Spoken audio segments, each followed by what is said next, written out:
De l'algèbre juste pour toi. Quel beau défi. Part 1. Première partie. C'est comme si on était dans une série de films d'horreur. Il va peut-être avoir d'autres parties. Qui sait?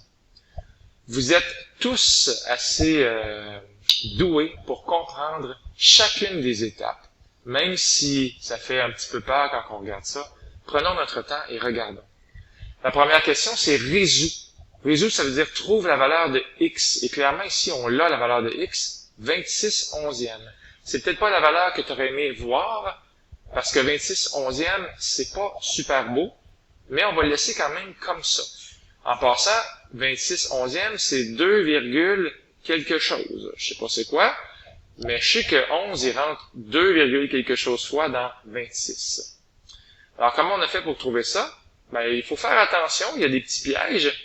Lorsqu'on a un moins devant une division, ben, tout ce qu'il y a dans la section division va changer de signe à cause du moins qui est ici. Donc, 4 fois x divisé par 3, ça fait bien 4x sur 3. Mais le moins va changer, ça va faire moins 4x sur 3. Et 4 fois moins 1, ce qui fait moins 4 sur 3, ça fait moins 4 tiers, mais on retrouve plutôt un plus 4 tiers à cause de ce moins-là, dont j'ai parlé déjà. Alors voilà, ça c'est ce qui s'est passé pour arriver à cette ligne-là. Tout simplement, on fait attention au moins. Clairement, ici, on a mis les termes en x du même côté pour aller à la ligne suivante. Donc, je m'explique, le terme ici, moins 4x sur 3, il a changé de côté, c'est maintenant rendu plus 4x sur 3. Donc, on met les x ensemble et les pas x ensemble. Les pas x, bien sûr, c'est les termes constants. Vous avez le droit d'écrire plus 4x sur 3, mais si vous l'écrivez bien sûr de chaque côté. Évidemment, ça va s'annuler. Il va rester donc à gauche de l'égal 3 plus 4 tiers, le même 3 et le même 4 tiers qu'ici, et à droite de l'égal, il va y avoir x sur 2 plus 4x sur 3. Parfait. Alors, qu'est-ce qu'on fait? Ben, on poursuit. 3, on va faire un peu de ménage. 3, ici, c'est la même chose que 3 sur 1. Clairement, on a fait fois 3 et fois 3 pour avoir 9 tiers. Il est là, on lui dit bonjour. Et on va pouvoir faire 9 tiers plus 4 tiers, ce qui fait 13 tiers. Et de l'autre côté, on a fait fois 3 fois 3 ici, et fois 2 fois 2. On va donc avoir 3x sur 6, il est ici, et 4x fois 2, 8x sur 6, ce qui fait 11x sur 6. On est super proche de la réponse. 11x sur 6, ou si vous préférez, 11 sixièmes. 11 sixièmes fois x, 11 sixièmes fois x est égal à 13 tiers. Alors, il suffit de diviser par 11 sixièmes. Et si vous le faites d'un côté, vous le faites de l'autre côté. Et les 11 sixièmes vont mourir. Il va rester x égale.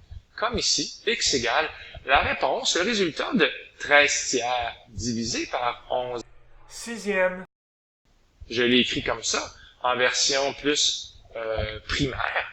Mais dans le fond, on se rappelle qu'au primaire, on a peut-être vu, ou en tout cas au secondaire, que diviser, c'est multiplier par l'inverse. Alors, on a notre réponse finale. 13 sur 3 fois 6 sur 11. On va avoir notre réponse finale en simplifiant. Tiens, ici, en coupant par 3. 13 fois... En coupant par 3, ça fait 2 et ça fait 1. Et 13 fois 2, on obtient le 26. Bon, j'ai parlé tout à l'heure. 26 et 1 fois 11, 11, 26 sur 11. C'est la réponse. J'adore la question 2. Trouve la valeur numérique. Alors, on veut un nombre. On veut pas de l'algèbre, on veut un nombre pour le segment noir qui est ici. Sachant que les périmètres, sachant que le périmètre du triangle bleu est le même que le périmètre de l'hexagone rouge. En passant, ça ici, c'est un hexagone parce que ça a 6 côtés, ce qui est en rouge ici. On a le même périmètre. Alors, allons-y pour quelques expressions algébriques pour commencer. Alors, la partie noire ici, ici. Pour l'instant, je peux pas savoir encore c'est quoi la valeur numérique. Mais si je fais 2x moins 3 moins x moins 1, attention à la parenthèse, 2x moins 3 moins parenthèse x moins 1. En fait, les deux parenthèses sont importantes, mais surtout les parenthèses qui recouvrent le x moins 1. Parce que en faisant ça moins ça, on va trouver une expression algébrique pour le segment noir. Donc, on fait attention, donc, le moins va changer les signes, on va donc avoir moins x et plus 1. On retrouve donc une expression algébrique de x moins 2 pour la partie noire. On est content, et je vais même l'écrire x moins 2. On poursuit. La partie verte, même principe, on va faire 8x moins 2 entre parenthèses, moins 6x moins 1 entre parenthèses. On fait attention au jeu des parenthèses, ça donne 2x moins 1. On va l'écrire ici. Prenez votre temps, n'hésitez pas à faire pause, si ça va un peu vite. La hauteur du triangle ici, x moins 1 plus 5, va donner ici, bien sûr, x plus 4. Et on se rappelle la phrase la plus importante, les périmètres sont les mêmes.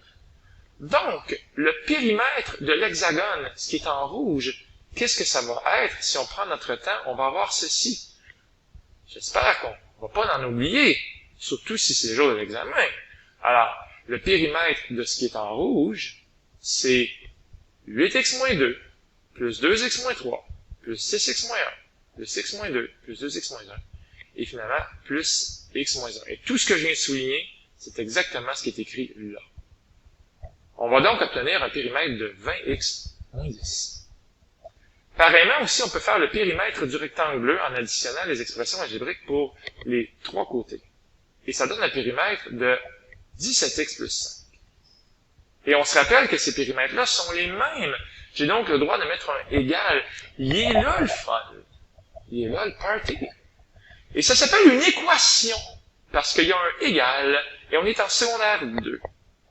20x moins 10, donc le périmètre de l'hexagone, est égal à 17x plus 5, le périmètre du triangle. Avec un petit peu d'algèbre, on va trouver x est égal à 5 mètres. Et là, tout s'éclaire. Si x est égal à 5 mètres, qu'est-ce qui en est du segment noir? L'expression algébrique, c'était x moins 2. Donc, x devient 5, ça fait 5 moins 2. Et c'est pour ça qu'on va avoir 3 mètres à la fin. Wow! Si tu aimes cette question, tape des mains. On poursuit. Maintenant, ce sont les aires qui sont égales. Donc, oui, il va y avoir un égal bientôt. Ici, les aires sont égales. Et j'espère que les x à la 2 vont s'annuler. Sinon, on a vraiment un gros problème. Et bien sûr que ça va s'annuler. D'ailleurs, d'où est-ce qu'ils viennent, les x à la 2? Allons voir. Les aires sont égales et pour le parallélogramme, il suffit de faire base fois hauteur. Tout simplement, 2x plus 9 fois x plus 3. Prenez votre temps, 2x fois x, ça fait 2x2, 2x fois 3, ça fait 6x, 9 fois x et 9 fois 3. Et donc, on a une expression algébrique pour l'aire, ici pour le parallélogramme en bleu. Si une ligne pointillée ici, c'est parce que j'ai sûrement fractionné mon aire en 2 pour l'autre figure.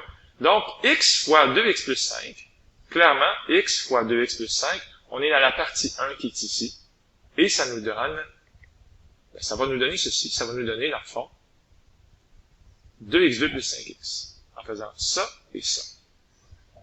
Attention, ça a l'air compliqué, mais ça l'est peut-être pas tant que ça. 2x plus 5 moins 2x plus 1. C'est quoi ça, 2x plus 5 moins 2x plus 1?